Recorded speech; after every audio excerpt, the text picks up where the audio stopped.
Good morning. It's Wednesday, February 12th. Here's what we're working on so far. Weather warnings are in effect for much of southern Ontario today, with the heaviest snow expected to hit tonight. With just 15 days to go, we'll tell you where the Ontario provincial leaders will be today. And Burlington country music artist Josh Ross is one of two leading contenders at this year's Junos.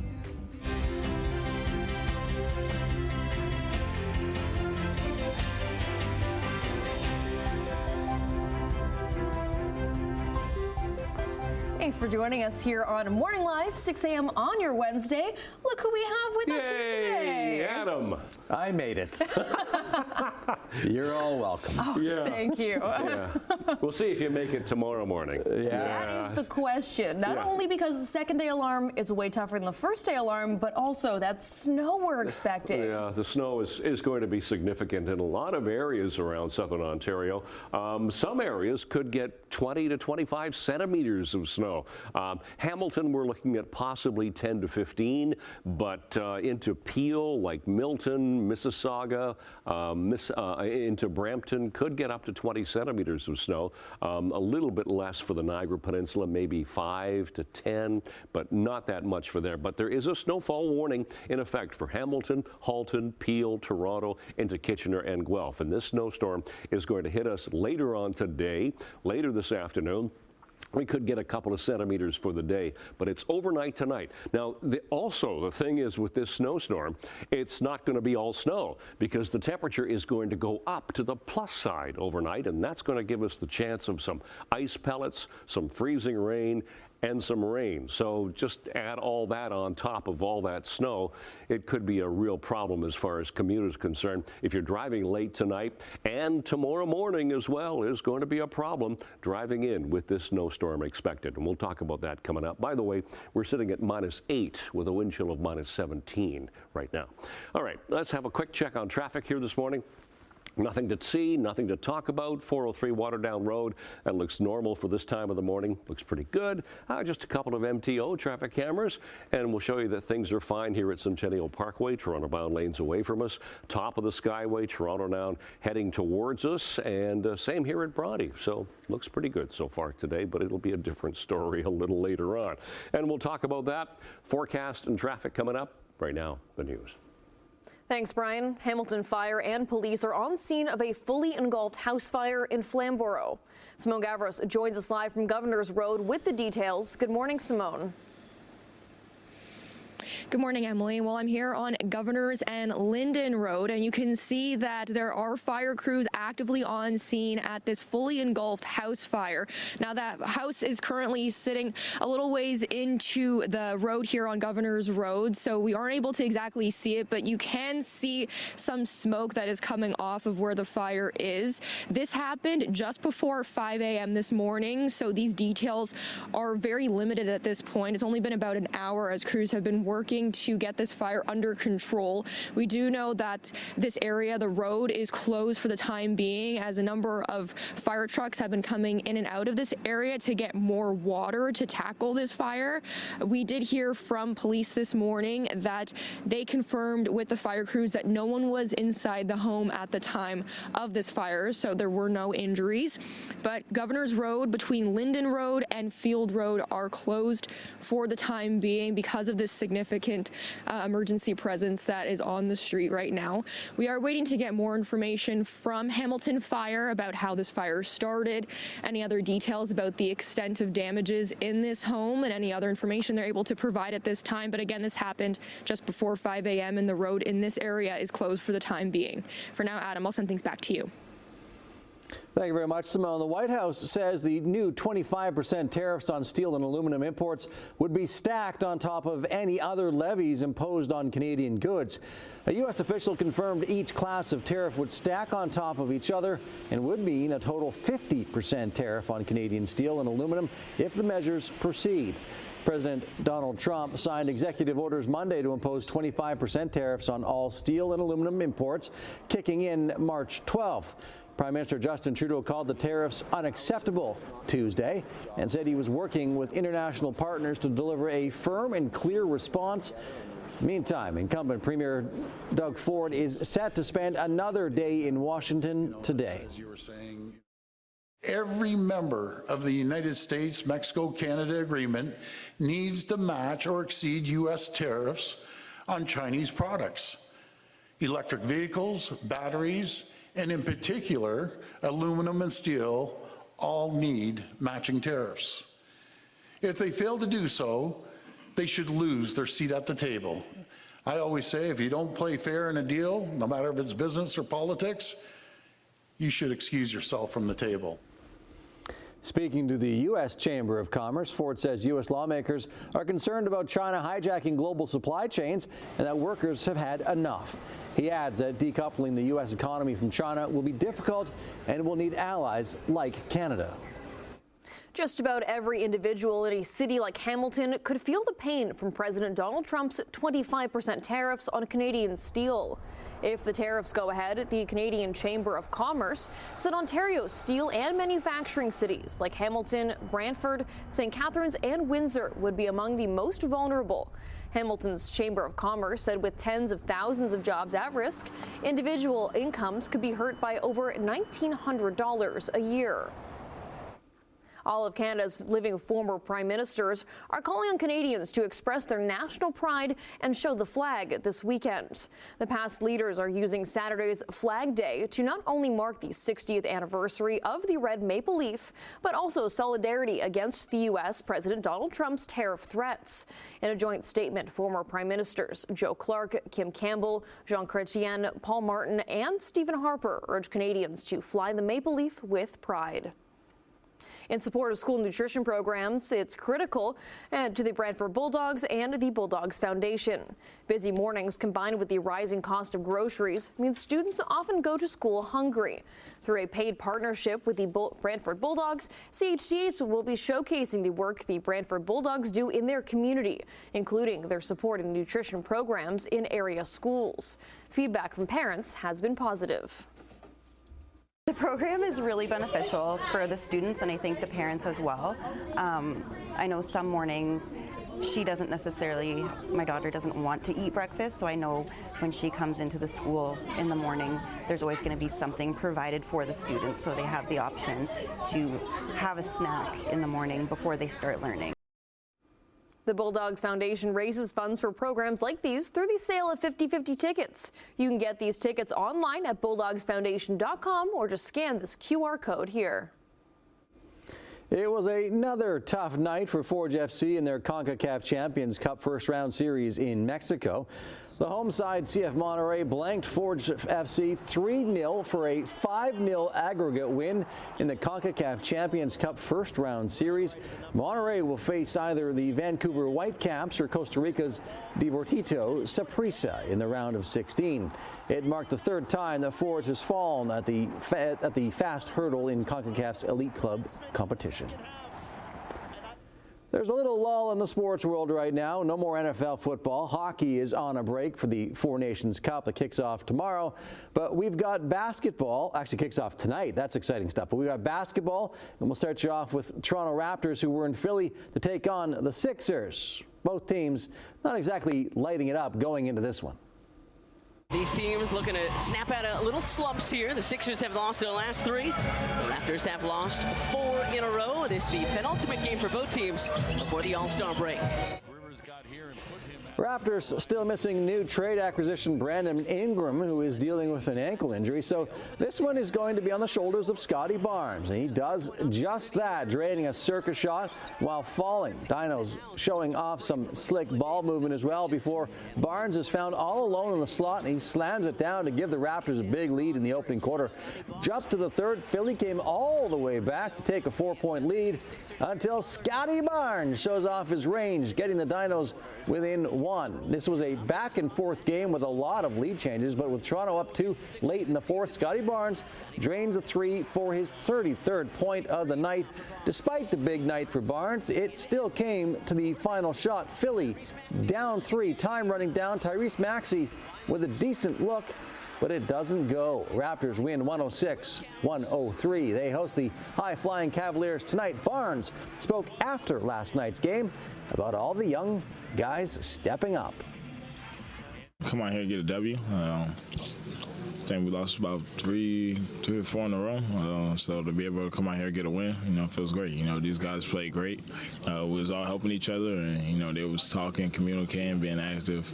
Coming from the G League, staying ready. That's a big thing to do. To be able to come out here, guard he was MVP 1 or 2 years ago. So that's a big task to be able to handle. Jonathan coming up, stepping up, guarding him from the beginning of the game.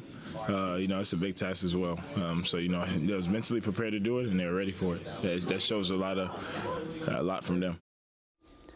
Multiple media reports say the Toronto Raptors have signed newly acquired Brandon Ingram to a 3-year, $120 million U.S. contract extension. ESPN first reported the signing and says the deal includes a player option for 27-28.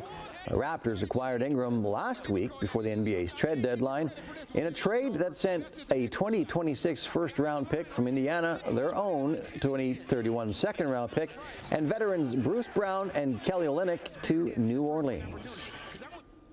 The Four Nations Cup kicks off tonight in Montreal, where the Canadian squad will host the Swedes. Team Canada coach John Cooper, ignoring the less than flattering numbers, named Jordan Binnington as the starting netminder of the Four Nations face-off tournament. Binnington beat out Vegas netminder Aiden Hill and Montreal Canadiens goalie Sam Montembeault to get the start in tonight's opener against Team Sweden. Renata Fast putting on the speed. It's Renata Fast and a chance to win the game. She scores! Still with hockey, Renata Fast scored with 4 seconds left in overtime to lift the Toronto Scepters to a 3-2 Professional Women's Hockey League victory over the visiting Minnesota Frost last night. Hannah Miller and Daryl Watts each had a goal and an assist for the Scepters, who also got an assist from Natalie Spooner in her return to the roster. Let's go. 12 minutes after 6 o'clock. Okay, it's Wednesday, and it's the 12th of February. Let's get into traffic first of all, then we'll talk about what we have in the forecast for today. Looking at traffic, 403 Waterdown Road, nothing there. It's getting a little bit busier, but still moving okay. MTO traffic cameras starting St. Catharines and then around the Horseshoe. QEW 406 looks good. Usually this time of the morning it does. Centennial Parkway still doing fine. Here's Fairview Street off the Skyway heading toward Brant. Nothing. Royal Windsor Drive through Oakville, even all the way through to Etobicoke Creek. Not a lot happening on the roads this morning. We do have a little bit of light snow at the moment, so be careful. Roads could be a little bit on the slick side. Oh yes, and keep in mind, Governor's Road going through Flamborough is closed between Field Road and Linden Road for a structure fire there. All right, let's get to our temperature right now. -8, so we're a lot milder than we were yesterday morning at this time. We were -13 yesterday morning, so -8 right now. The winds north-northeast at 23 make it feel like -16. There's a little bit of light snow flurry activity at the moment. So for school today, we're going to see some snow settling in. Should start later on this afternoon.